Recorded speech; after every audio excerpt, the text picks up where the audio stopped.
नमस्कार दोस्तों, स्वागत है आप सभी लोगों का एक बार फिर से। आज के जो वीडियो का विषय है बहुत ही सुंदर है। आज मैं आप लोगों को गोवर्धन पूजा संबंधित संपूर्ण जानकारी बताऊंगा और इस वीडियो में बताऊंगा कि गोवर्धन पूजा के दिन हमें गौ माता को क्या खिलाने से हमारे घर में आकस्मिक धन की प्राप्ति होता है तथा गोवर्धन पूजा संबंधी संपूर्ण जानकारी इस वीडियो में बताऊंगा। अपना कम से कम 8 से 10 मिनट का बहुमूल्य समय जरूर देना, फिर आपको समझ में आ जाएंगे हमें जो है गोवर्धन पूजा क्यों करना चाहिए और हमें गौ माता को इस दिन अन्नकूट क्यों खिलाना चाहिए। वीडियो को ध्यान से देखना। देखिए, गोवर्धन पूजा कार्तिक महीने के शुक्ल पक्ष की प्रतिपदा को अर्थात प्रथम दिन को मनाई जाती है। अन्नकूट को दिवाली के ठीक अगले दिन मनाते हैं, लेकिन इस साल सूर्य ग्रहण होने के कारण गोवर्धन पूजा एक दिन का गैप है, 26 अक्टूबर को मनाई जाएंगी। तो इसी दिन भाई दूज का भी त्यौहार पड़े। जो लोग भाई दूज मनाना चाहते हैं भाई दूज भी मना सकते हैं। चले जानते हैं गोवर्धन पूजा का शुभ मुहूर्त। तो गोवर्धन पूजा का शुभ मुहूर्त है प्रातः काल 6:29 से 8:43 तक रहेंगे। कुल अवधि 2 घंटे 14 मिनट। देखिए, गोवर्धन पूजा के दिन भगवान श्री कृष्ण, गोवर्धन पर्वत और गायों की पूजा की जाती है। गोवर्धन पूजा में अन्नकूट का, जी हाँ, गोवर्धन पूजा में अन्नकूट का बहुत बड़ा महत्व है। अन्नकूट का भोग भी सामर्थ्य अनुसार जरूर लगाना चाहिए। कहीं कहीं लोग मूंग दाल और बाजरे को मिलाकर के खिचड़ी बनाते हैं, तो कहीं कहीं अन्नकूट में भगवान श्री कृष्ण को 56 भोग का प्रसाद भी लगाए जाते हैं। इस प्रक्रिया को अन्नकूट कहा जाता है। आइए जानते हैं गोवर्धन पूजा पर चढ़ाए जाने वाले अन्नकूट प्रसाद का 56 भोग के बारे में, अर्थात इसका क्या महत्व है। अगर आज के वीडियो आप मिस करते हैं तो फिर सारी जिंदगी आप इस प्रकार की जानकारी को पाने से वंचित रह जाएंगे, क्योंकि कोई भी आपको YouTube में इतने विस्तार से नहीं बताएंगे जितने आज मैं आप लोगों को विस्तार से बताऊंगा। देखिए, आइए जानते हैं। अन्नकूट अर्थात नाम से स्पष्ट है। अन्नकूट जैसे कि इसके नाम से लगता है कि यह बहुत सारे अनाजों का मिश्रण होता है। तरह तरह के पकवानों से भगवान की पूजा की जाती है। तो इन प्रसादों को अलग अलग बांटने की बजाय इकट्ठा बांटा जाता है। इस मिश्रण का स्वाद निराला होता है। भगवान ने इस अन्नकूट के प्रसाद में कई सारी सब्जी को मिला करके, देखिए, भगवान की इस प्रकार की जो प्रसाद, इसमें आप कई प्रकार के सब्जी को मिला करके मिक्स कर सकते हैं। जैसे कढ़ी है, चावल है, पूड़ी है, रोटी है, मूंग की खिचड़ी है, बाजरे हैं, हलवा है। सामर्थ्य अनुसार जो भी आपसे बने भगवान के प्रसाद में इस प्रकार की चीजों को मिला करके भगवान को भोग लगा सकते हैं। आइए जानते हैं अन्नकूट की कथा की शुरुआत। तो कुछ कथा में इस प्रसाद के बारे में कहा गया है कि जब भगवान कृष्ण ने देवराज इंद्र के घमंड को चूर करते हुए गोवर्धन पर्वत की पूजा की और इंद्र ने गुस्से से भारी बहुत ही ज्यादा वर्षा की, तब भगवान श्री कृष्ण ने समूचे वृंदावन वासियों को लेकर गोवर्धन पर्वत के नीचे आ गए थे और इसी पर्वत के नीचे लगातार 7 दिन तक बिताए थे। इस दौरान सभी ने अपने साथ लाए जो खाद्य सामग्री, जितने भी वहां पे रहने वाले लोग थे सभी ने खाद्य सामग्री लाए और अन्न को मिलाकर के बांटकर आपस में खाए थे। इसका स्वाद इतना ज्यादा अद्भुत था कि इसे खाने के लिए स्वयं भगवान श्री कृष्ण ललचा गए थे। बाद में वह अन्नकूट प्रसाद के रूप में गोवर्धन पर्वत को भोग लगा करके खाया जाने लगा। खुद भगवान श्री कृष्ण ने इस प्रिय प्रसाद का हर वर्ष गोवर्धन पूजा करके भोग लगा करके अन्नकूट उत्सव मनाने की आज्ञा दी। इस वीडियो में जानते हैं कि गोवर्धन पूजा किस प्रकार से किया जाए। अब आप लोगों को अन्नकूट के बारे में जानकारी प्राप्त हो गए। अब गोवर्धन पर्वत की किस प्रकार से पूजा की जाए। तो गोवर्धन पूजा करने के लिए अब सबसे पहले घर के आंगन में गोबर से गोवर्धन का चित्र बनाएं। इसके बाद रोली, चावल, खीर, बतासे, जल, दूध, पान, केसर, फूल और दीपक जला करके गोवर्धन भगवान की पूजा करें। कहा जाता है कि इस दिन विधि विधान से सच्चे दिल से गोवर्धन भगवान की पूजा करने से साल भर भगवान श्री कृष्ण की कृपा बनी रहती है। चलिए, इस वीडियो में मैं आप लोगों को गोवर्धन पर्वत से जुड़ी हुई संपूर्ण जानकारी बताऊंगा। इस वीडियो में मैं आप लोगों को बताऊंगा कि हम जो है गोवर्धन पर्वत की पूजा क्यों करते हैं। साथ ही साथ में गोवर्धन पूजा की जो कथा बताऊंगा, इस कथा को अगर कोई भी व्यक्ति सच्चे मन से सुनते हैं तो ऐसे व्यक्ति के जीवन में चली सभी प्रकार के कष्ट तत्काल समाप्त होते हैं। ऐसे व्यक्ति की सभी प्रकार की मनोकामना की पूर्ति होता है। ऐसा माना जाता है इस कथा को अगर सच्चे मन से सुने तो कोई भी आपकी मनोकामना हो, चाहे कितना भी बड़े मनोकामना हो, वह मनोकामना की पूर्ति हो जाती है। देखिए, भगवान श्री कृष्ण स्वयं नारायण का अवतार है, लेकिन क्या आप जानते हैं कि महाभारत काल में भगवान श्री कृष्ण ने किसे पूजनीय बताए हैं। गोकुल वृंदावन के लोगों को किसकी पूजा करने के लिए प्रेरित किया था। देवकी नंदन भगवान श्री कृष्ण ने गोकुल और वृंदावन के लोगों को गोवर्धन पर्वत की पूजा करने के लिए प्रेरित किया था। तभी से भक्तजन इस पर्वत की पूजा करते हैं। तो आज भी ऐसे मान्यता है कि मथुरा के पास में स्थित जो गोवर्धन पर्वत है, इनकी पूजा करने से भक्तों की सभी मनोकामना की पूर्ति होती है। यहाँ से कोई भी खाली नहीं लौटता। इसी वजह से यहाँ हमेशा ही भक्तों का दिखना, जो गोवर्धन पर्वत है वहाँ पे काफी भीड़ लगा होता है। तो आज इस वीडियो में जानते हैं वास्तव में हम जो गोवर्धन पूजा किस प्रकार से घर में निर्मित करते हैं। सभी दर्शकों को जानकारी प्राप्त हो चुकी है। अब इनकी पूजा क्यों होती है, इनकी पूजा होने के पीछे क्या कारण है। तो गोवर्धन पर्वत की ऊंचाई आपने देखा होगा आज से काफी पहले काफी दिखाई देते थे, लेकिन हजारों साल पहले यह बहुत ही ऊंचा था, विशाल पर्वत था और इस पर्वत की ऊंचाई लगातार घटती जा रही। इस संबंध में शास्त्रों में एक कथा बताई है कि इस कथा के अनुसार गोवर्धन पर्वत को तिल तिल करके घटने के लिए एक ऋषि ने श्राप दिया था। श्री कृष्ण ने गोवर्धन पर्वत को भगवान का रूप बताया है और उसी की पूजा करने के लिए सभी को प्रेरित किया था। आज भी गोवर्धन पर्वत चमत्कारिक रूप से चमत्कारिक रूप से भरे हुए हैं, सभी प्रकार के लोगों की इच्छा को पूर्ण करते हैं। गोवर्धन पर्वत की परिक्रमा करने वाले हर व्यक्ति को जीवन में कभी भी पैसों की कमी नहीं होती। साथ ही साथ गोवर्धन पूजा करने वाले लोगों को भी पैसों की कमी नहीं होती। ऐसा माना जाता है कि महाभारत काल में गोवर्धन पर्वत की ऊंचाई करीब 30,000 मीटर थी, जबकि वर्तमान में यह पर्वत करीब 30 मीटर ऊंचा ही रह गए हैं।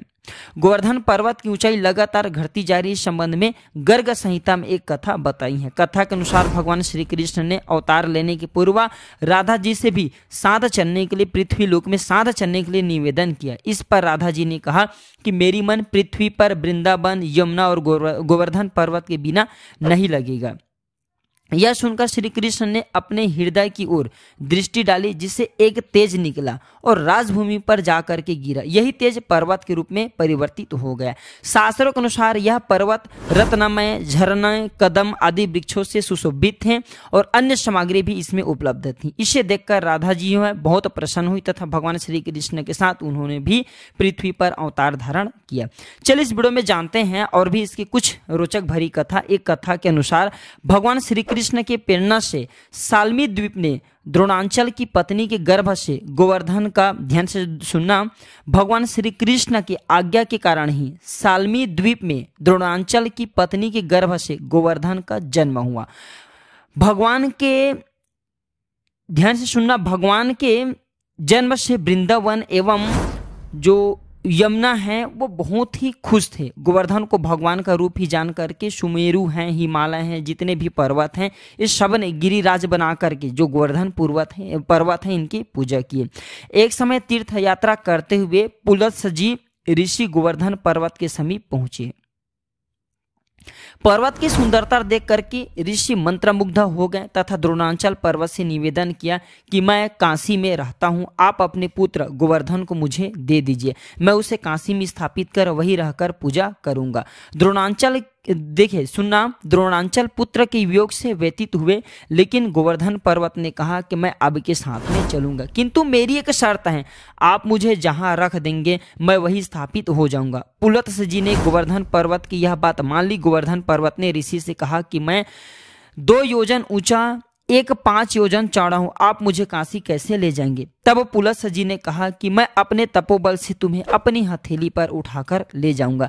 तब गोवर्धन पर्वत ऋषि के साथ चलने के लिए सहमत हो गए।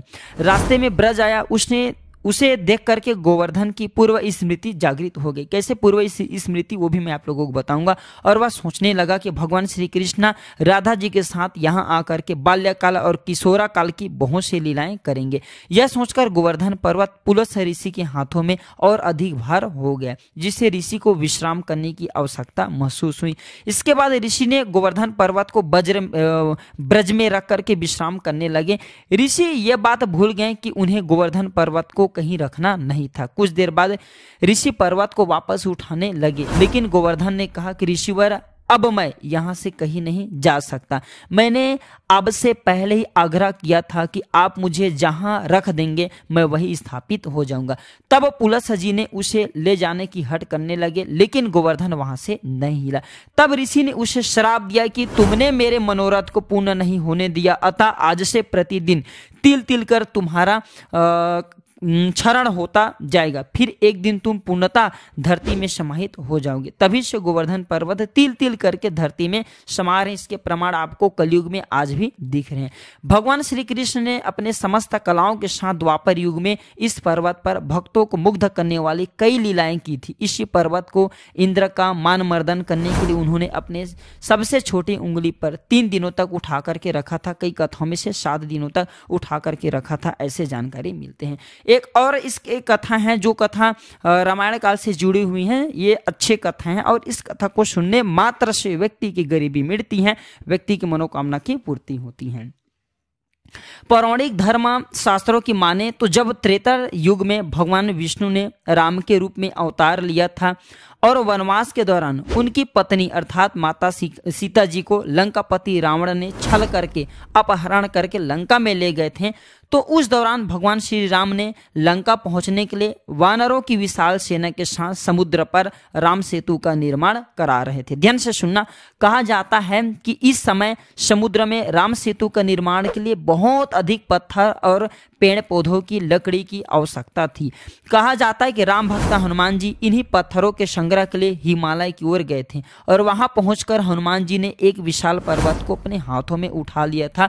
तब उसे लेकर हनुमान जी समुद्र की ओर उड़ चले। इस दौरान हनुमान जी को रास्ते में पता चला कि राम सेतु का निर्माण पूरा हो गया और हनुमान जी इस दुविधा में पड़ गए कि अब क्या किया जाए, इस पत्थर का क्या किया जाए, इस पर्वत का क्या किया जाए। तब उन्होंने उस विशाल पर्वत को वही जमीन पर स्थापित कर दिया। कहा जाता है कि हनुमान जी के द्वारा जमीन पर रखा गया विशाल पर्वत कोई और नहीं बल्कि गिरिराज अर्थात गोवर्धन पर्वत था, जिसे बाद में गोवर्धन पर्वत के नाम से जाना जाने लगा। जिसके बाद गोवर्धन पर्वत बहुत निराशा हुई और उन्होंने हनुमान जी महाराज से आग्रह किया, अपने दुख सुनाया। ध्यान से सुनना, तो गोवर्धन पर्वत ने कहा कि हे भक्ता शिरोमणि हनुमान जी महाराज, मैं प्रभु श्री राम के ही न काम आया नहीं अपने स्थान से जुड़ सका। जी हाँ, न मैं प्रभु राम के काम आया क्योंकि समुद्र जो है बंध चुके हैं और न मैं अपने स्थान से जुड़ा रह सका, अर्थात मैं अपने माता पिता से विलग हो गया। और जो है इस प्रकार से प्रार्थना करते हुए गोवर्धन पर्वत निराशा हो गए। निराशा देख करके हनुमान जी महाराज को बहुत दया आया क्योंकि हनुमान जी महाराज बहुत दयालु थे। तब भक्त शिरोमणि हनुमान जी ने गिरिराज अर्थात गोवर्धन पर्वत को आश्वासन दिया कि द्वापर युग में जब मेरे प्रभु श्री राम श्री कृष्ण के रूप में आएंगे तब उस दौरान वह आपके आसपास ही अपने बाल लीला करेंगे और आपको अपनी उंगली से उठा करके देव तत्व रूप में प्रतिष्ठित करेंगे, जिसके बाद सभी लोग आपकी हमेशा हमेशा के लिए पूजा अर्चना करते रहेंगे।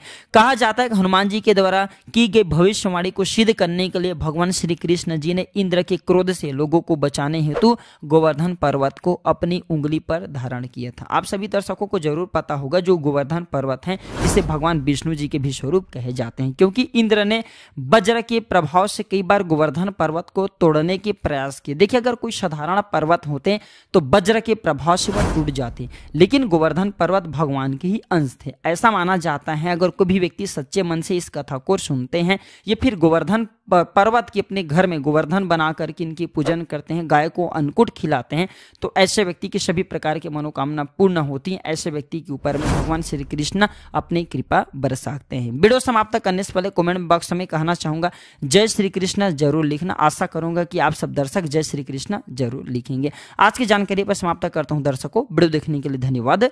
नमस्कार।